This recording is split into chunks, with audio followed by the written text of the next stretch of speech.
segment of the program this morning, we'll be focusing on some developments in Lagos State. And we've been joined by the Honorable Commissioner for Information and Strategy, Mr. Gbenga Omotosho. Good morning, sir. Good morning. Good morning, sir. It's our pleasure to have you again. Thank you so Jumoke, much. I call this, as I usually say, this a quarterly or monthly briefing from the seat of government, Lagos State. That's the spokesperson for Governor Sanwo-Olu is here. That's the Honorable Commissioner for Information and Strategy. Maybe I should start by saying what's new in Lagos State. So many things are new anyway. The one that probably I should start with is the governor's presentation, budget presentation, recently at the State House of Assembly. It's higher than that of last year, 1.3 trillion. It's the figure alone at least brings so much hope that at least there's so much money to spend. But what are we spending the money on? What are the highlights of that of the presentation? Well, thank you so much for that question. But first, let me correct the impression that there's so much money to spend. A budget is a projection of what you are most likely to do, your plans, your spending plans, your action plans, and everything that you think can bring comfort to Lagosians. And like you have said, it's a very big budget and ambitious budget. But as usual, after infrastructure, you have education and health carrying the lion's share of the budget. And since Mr. Bayede Sanwo-Olu, the governor, came into the saddle, he's been focusing on education and health, believing that once you can get people to be healthy, they'll be able to produce more, they'll be more productive. And infrastructure as a growing mega city, a growing subnational, Lagos State needs so much to do in terms of infrastructure. We are building the red line, the blue line, we are building the regional road, we are doing Lekki Expressway, and so many others that we're going to do. The Fort Mainland Bridge is in the pipeline, and so many things. We are building new hospitals. Yesterday we commissioned a brand new school. No new school has been built in Lagos in about 12 years. So there's a whole lot of infrastructural development to be done in Lagos. So the budget, as ambitious as it is something that I think Lagosians would like, and something that they deserve. And so we are going to work towards implementing it. And the plan is that if we can do it 100%, everybody will see changes in Lagos. Okay. You are targeting 100%. That must be the target. What was the budget achieved in terms of percentage last year? Almost This 90%. Almost 90%. Almost 90. Yeah. But this time around you are targeting 100. Yes, in fact, by the end of this year, we should be able to do more than 90% in our budget for 2021. All right, there's a part of that budget of consolidation, talking about the 2022 budget, that caught my attention, and that's talking about improving the standard of infrastructure in 377 wards. That's a huge one. Now, if you talk about improving standard of infrastructure in those 377 wards, can you give us an insight into what that entails? Already, as we are speaking, there are about 377 projects going on in each of the wards. And the projects, they came about after a meeting with the councillors, after a meeting with the people. What are the needs of your ward? What are the needs of your constituency? And people spoke about light, people spoke about water, people spoke about school, people spoke about hall, and such things, roads. And the government said, well, the voice of the people is to be listened to. And we started those projects in 377 wards. Most of them are almost completed now. And I think next year we are going to repeat that. So that is what the government means by saying that there will be visible infrastructural development in all the 377 wards. In other words, no ward will be left behind in Lagos in terms of development. And it's not just development, it is what the people want. Not that government will come to a ward and do something. Every ward knows what is important to them, what, as they say, where the shoe pinches. So they will be talking about what they need right away, maybe a particular road that is very, very important to the people of a ward. They will ask the government to come and fix that road. Or it's about water, they will ask the government to come and fix the problem. So that is what we mean by 377 wards. They will feel the impact of the budget. Okay, a couple of days ago, the governor of the state, Governor Babajide Sanwo-Olu, received bagged an award. I'll call it. That's a hallmark of a labor award, and he was actually the award was actually for his exemplary performance during the COVID-19 period. That's very, very commendable. I say congratulations, sir. Thank you so much. But the governor never anticipated that Omicron was going to set in. This is a new phase of COVID-19. Lagos State did very well, just as the award, those who organized the award said. But for this new phase, how do you, I mean, I'm sure it must have caught you now that when you have just decided to invest in infrastructure and other areas of the economy, this COVID-19 has refused to go away. So how do you intend to work to make sure that you excel again, knowing fully well that you never budgeted in the 2022 budget? You never like the old world, everybody is learning to live with COVID. In fact, the experts are telling us that it's going to be like malaria, and that it's not something that will go away in a hurry. So Lagos State government has a plan in place that can be activated at the push of a button, and we will continue to see actions. So what we are trying to do now is to try as much as possible working with the federal government to see that this new variant of COVID-19 is not prevalent here. It's not brought in by our brothers and sisters, our compatriots who are coming home for the Yuletide, the Christmas period and New Year period. And what we are trying to do is to work with the federal government to see that at the airports, over almost 80% of flights coming into Nigeria come through the Murtala Mohammed Airport here in Lagos. So we are trying to tighten the entry formalities so that people who are not vaccinated do not just bring this to us here. And we are doing everything possible to ensure that those who may have escaped at the airport, that they do not bring the disease into the community in such an easy way. So apart from seeing what we can do at the airport and ensuring that all the protocols are followed, we are also mounting an advocacy and telling our people what to do. That, well, it's Christmas time, it's time for us to be merry. But at the same time, we have to realize the fact that COVID-19 is still with us, it's not gone. And everybody must follow the non-pharmaceutical protocols that experts have told us can prevent us from catching the disease. And in terms of preparing our isolation centers, we do not pray that there is going to be a bust, but the isolation centers have been prepared for people to come in. But the most important thing is that every Lagosian must get vaccinated. There is a program that we are running, Count Me In, under which we want to vaccinate 4 million Lagosians by the end of this month. And the program is going on fine. Before now, we used to have about 100 and something vaccination centers. It's been increased to about 300 and something.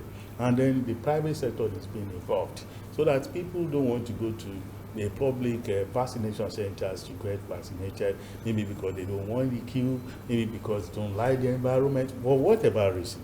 They can go to the private sector and get vaccinated. Our aim, the target is to see that about 4 million Lagosians get vaccinated before the end of this year. And we believe that once we can do this, we will be getting close to that herd immunity that experts have told us, that if we can vaccinate 60% or so of your population, a very huge part of your population, that is going to help in stopping the pandemic, the disease, from its perilous path.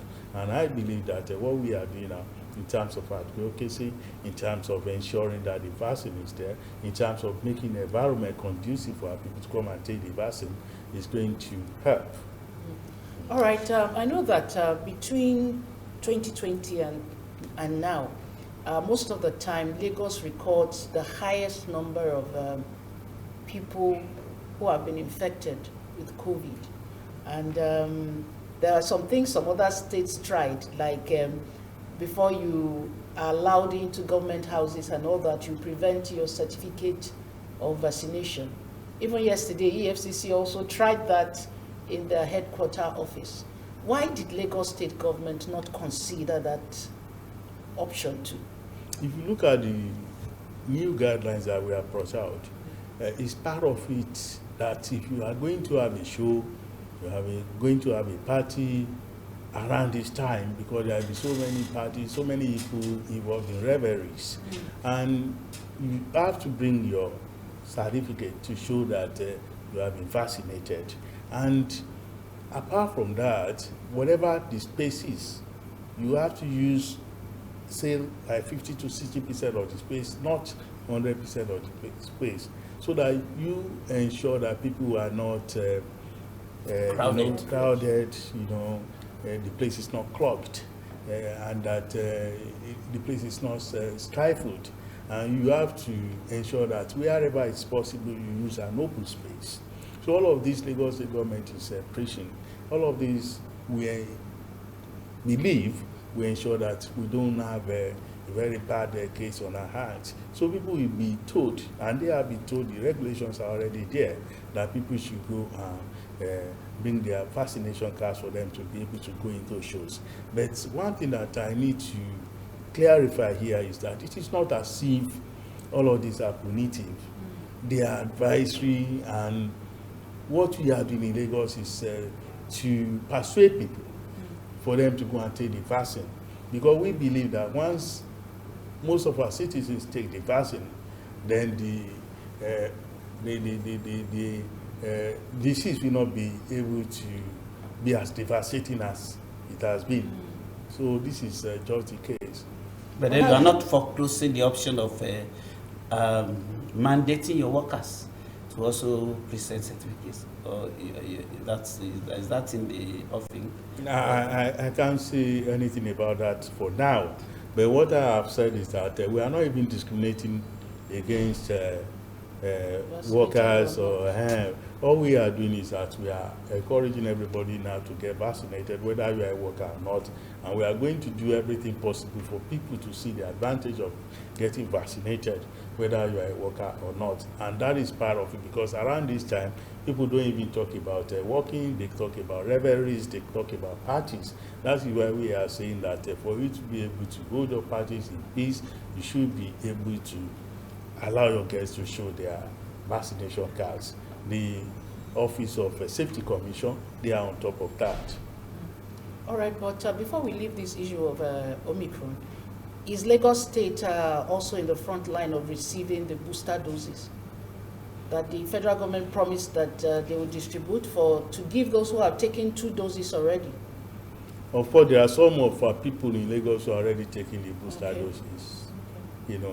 After taking the first 2 doses, they are now going for the 3rd one as a booster. We are encouraging people to do that too in Lagos.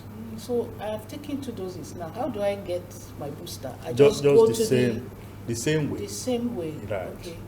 And like I said, the number of vaccination centers has increased now. So people have more access to it, unlike before when people complain. There are over 300 and something now. The list is online. So you just go to the one that is closest to you. Okay, now moving ahead now, let's look at the area of transportation. God forbid what actually happened, what happened last week, the tragedy that occurred at Ojodu area last week. We pray Almighty God to prevent, to secure all of us, to ensure that we don't experience that anymore in this state. People suggest, oh God. Wow. Why?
Oh yes, you welcome back, Still Summit.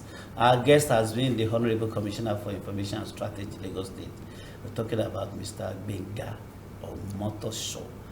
Sir, the question I was asking was about the tragic incident at Ojudu last week. So many issues are risen out of that incident. A lot of people speculated that maybe the revenue drive of the traffic managers on the roads was partly responsible for the calamity. That drivers on citing VIOs, LASMA, and other safety officials, road managers, tend to probably out of fear or panic lose control.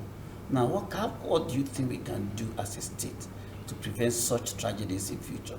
And then around schools, are you considering having speed breakers to ensure that drivers are able to slow down when they get close to school areas? First, let me just commiserate with the families of those young people who died in that incident. It was clearly avoidable. It was clearly a tragedy that nobody should expect. But, well, it has happened, it has happened. Talking about that is an opportunity for me to say that in whatever happens in Lagos or wherever, we should try as much as possible to show maturity by not, passing on piece of news that can cause a commotion, piece of news that can destabilize people, piece of news that can break people's hearts. You will recall that on that particular day when the incident happened, people were sending messages around that scores of kids have been killed. Yeah. Some said 17. 15. And I was very, very disappointed in my colleagues in the media that people didn't go out to find out exactly what happened. And that reporting... the social media is usually ahead of the traditional media. So that was what happened. Yeah, the social media went to the market, to the public space. That is when you now need the traditional media to come out. Because in that space, the traditional media are also playing in that space too, in the social media space. There is no newspaper or television house now that doesn't have an online version. So that anytime there is a news break, if anybody is there, you can use your journalistic instinct to know that whether this is... So when they were talking about scores, I was wondering whether, is it a case of people lining up the kids and then the truck running over them? Or what happened? I couldn't just put it together until I myself, I now got the police. I saw the police, on television talking about the incident and saying that 2 people died. Whether it's 1 or 2 or... It's not good for anybody to die in such circumstances.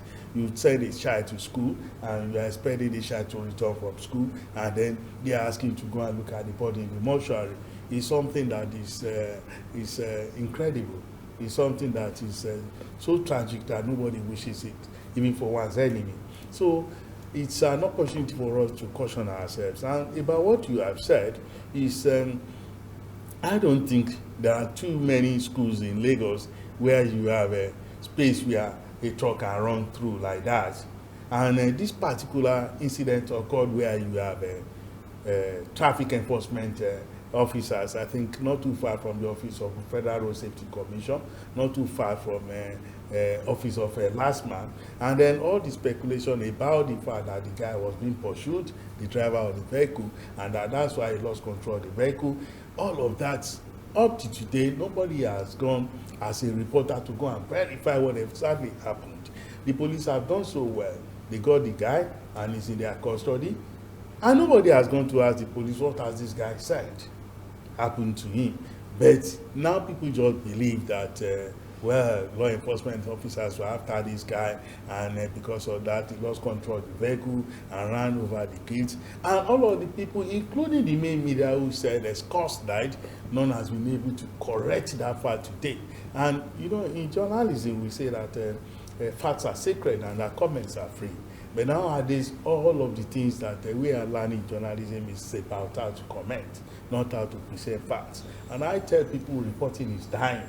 And reporting is the act of journalism. It's at the act of journalism. It's at the core of journalism. It's what the pillar on which journalism stands. And once you allow reporting to die, that is why all these people on social media, they are now claiming to be journalists, and they are now claiming to even be faster than you. They are now claiming to do the job better. So what has happened in Ojodu is a very tragic incident that the Lagos State government feels very bad about, and is doing everything to ensure that it doesn't happen again. So I believe that where you have a road on which trucks can run fast, we are going to have speed breakers on such roads. If there is none, I believe there should be in that place. That place is it's a very busy place. I believe there should be. And you know, I do not see. Maybe tomorrow. Yeah, there's none of our public schools that you go to that you don't have people who control traffic when the kids are leaving school. They want to open the gates for them to leave. There are officials whose duty is just to ensure that the kids can cross the road. But this is just an accident. It happened like that. It's quite unfortunate, quite tragic, you know, quite emotional, I think. So I believe the authorities, the safety authorities, they will look into that and ensure that we don't have that kind of a scene again. Yes, you see those trailer drivers, the nonchalance with which they drive, the audacity, the speed, you know, they drive on, even in busy areas, yes, it's quite worrisome. You know, but I know that the Lagos Transportation Act, which I know that even Governor Sanwo-Olu has updated last year or thereabout, stipulates that trucks and trailers and others to be restricted to night movement. Now, what are you thinking about enforcement and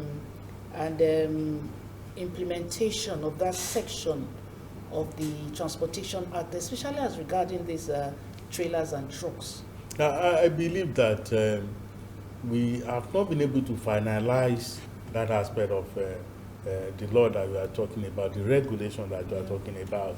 It came about because we were looking for everything that we can do to rein in the trucks that we are talking about, and then ensure that the roads are free of what I call the tyranny of the trucks, you know. But one thing that I want all of us to talk about is that most of the time we talk about our rights and privileges and about what the government can do, what the government should do. Nobody is talking about responsibility. Nobody is addressing the people who are them of affairs at the union level when you talk about these truck drivers, because they are very organized people. They are not just people who just get onto trucks and begin to drive. They are people you can easily trace to their unions, to their associations. And I feel that all of us, we have a duty to tell these guys that the kind of harm they do to society that is unbelievable, and that it would be nice for them to change their ways. So that is why you see that at times law enforcement agencies are very hard on them. And when they are hard on them, you see the response of our people. What they were saying in the Ojodu incidents, for example, that is because they wanted to collect money from the driver and he didn't want to give them money. That's why they were pursuing him, and as they were pursuing him, he lost control. And people came out and started attacking the police. They started attacking law enforcement officers. I do not feel that when something happens that we all have to go berserk and begin to behave as if we are not in an organized environment. I believe it's not good, especially when it concerns law enforcement officers. You were talking about enforcement just now. It will be strange to you to learn that part of the problems that we are facing as a society is enforcement. Because we don't have enough people to really do the enforcement. How many policemen do we have in Lagos? How many last man officials do we have? Last man people don't even carry guns, they don't carry even whips, they don't carry anything that will make anybody to behave. And in other lands, when you see a uniformed officer on the road, you behave yourself. But not here. when they see uniform officers, they even abuse them. I've seen several places where last month officials were stoned. Some were even killed, all in the line of duty. So, and all of us to talk about enforcement. How we want the enforcement to work, I do not know, when we are not even doing anything to ensure the safety of issues that we are put in charge of enforcement of law. Policemen are not enough, and even the few who went to that Ojuju on that day, they were attacked. People mobilized and went to the police station that is close by because they believe that the police were the one chasing that guy. Even if the police were doing that, as they say, two wrongs don't make a right. Why are we now going to take the law into our hands and begin to attack law enforcement officers? So I believe that all of us, we have a role to play in this. We have a role to play in educating our compatriots on how to be civil, how to behave when you have this kind of situation. It's not the kind of situation that we all have to lose our heads. Tragic as the situation was, and emotional as it was. Moral suasion is the option the Honorable Commissioner is actually preaching. We won't allow you to go, sir, without actually touching on an issue that I know our viewers will be wondering, why have they not asked him about this question? The government has, for me, the government of Lagos State has done so well as far as the handling of the NSAS issue, culminating in the report and then the white paper eventually. Out of the 32 recommendations, the Lagos State government actually accepted 11 that's amended, then 5 more that was amended, then rejected 1. That was a pass mark, we say 90-something%.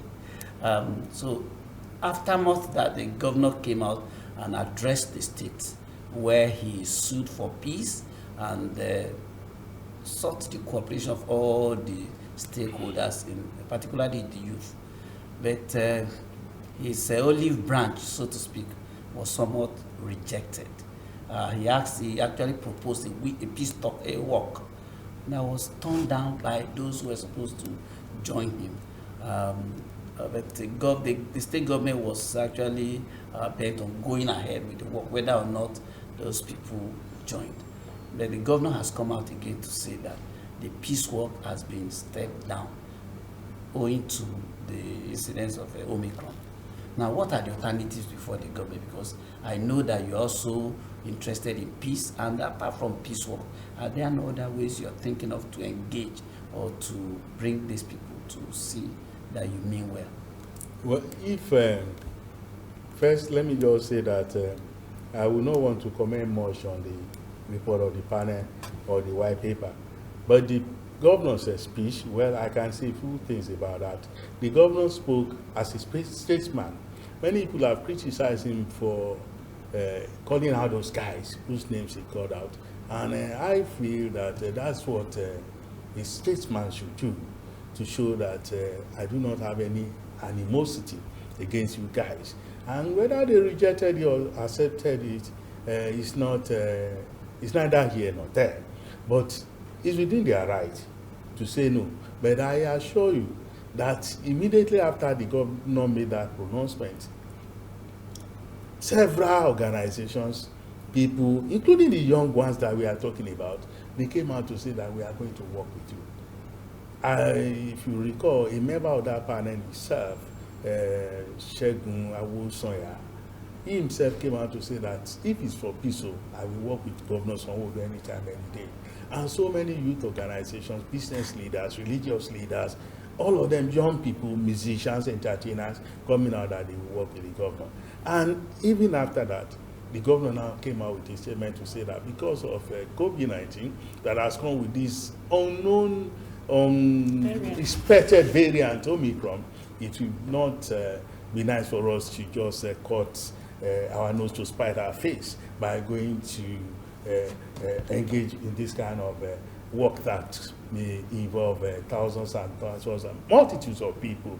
So the governor felt it is wise to shelve that idea, and he shelved the idea. And he said, when he was shelving the idea, that I am now going to work with you, W-O-R-K instead of W-A-L-K.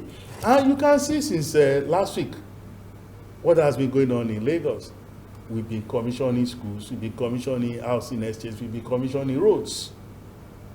So, and people, when they see the governor coming to commission, I mean, you need to be at Elemoro community yesterday. It was a very colorful occasion, an exciting occasion. The kids were excited, the community leaders were excited, ordinary folks were excited to see the governor.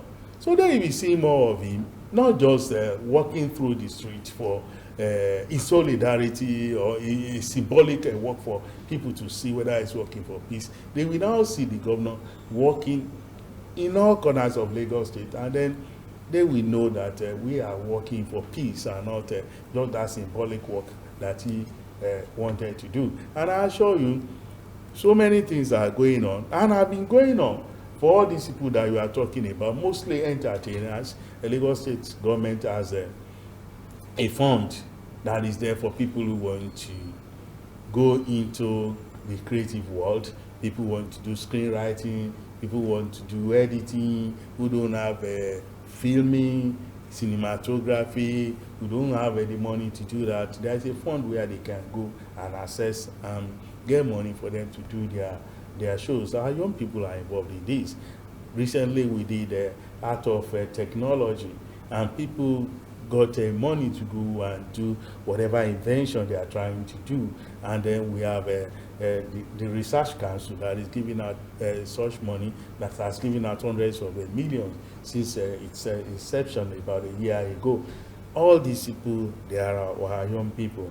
There are tech ops that we are supporting in Lagos, all occupied and owned by our young people who are really doing well.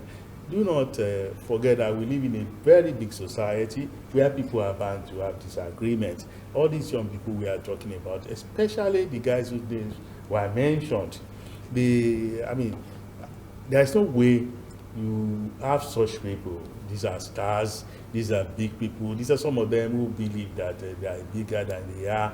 These are people that all of us are proud of. So at once in a while, a man like governor can come from his high office, demystify the office and ask them to come and join him on a walk and call them out and say that, well, we have quarreled, now let there be peace. They have a right to say, hey, no, we are not going to do that, but that will not discourage the governor from working for peace or from doing all of those things that our young people can benefit from. He will continue to do them, and the government will continue to look good in the eyes of people who feel that, well, the governor is really doing good. And whatever criticism that we get coming from that side, we are also going to take. So it's not a matter of we versus them. No, it is all of us working together. It's just that the people we are talking about, what they want is the progress of the society. The style may be different. I mean, it's not, you might see them as people who are pugnacious, people who are very combative, but we don't see them that way. Personally, I have some of them as my friends that we see talk. You know, they see advice, government should do this, government should do that. So it doesn't matter. Well, we can only wish you the very best. That's why I say you must see you as people, I mean, government that is deeply interested in what they are also looking at, so that you can be on the same page. They are also interested in developing growth of this nation. That was why they started the agitation in the first place. Jumoke, I think we have to go. Yes, yes. Thank you so much, sir, for coming on the program this morning and for clarifying so many of these issues, because of the, well, other side that is flying all around in the homes and offices and in the marketplaces. Thank you for clarifying all the issues this morning. And we wish you all the best and compliments of the season. Yes, so have I hope wonderful... the Christians are safe. We'll be safe during the youth crisis. Of course, security is in place. The and then the fun. The police have issued a statement and saying that they are reinforcing their security machinery for Lagosians to feel very safe, not just Lagosians, but people who are coming into Lagos. This is a time that Lagos receives visitors from all over the world. So all shall be well with all of us. All shall be. We have the usual fun. Mm-hmm. You know, Lagos with so much. And on behalf of Mr. Baide Sanwo-Olu, the governor, I wish all Lagosians very nice Christmas and a happy New Year. Thank you. Thank you All so right.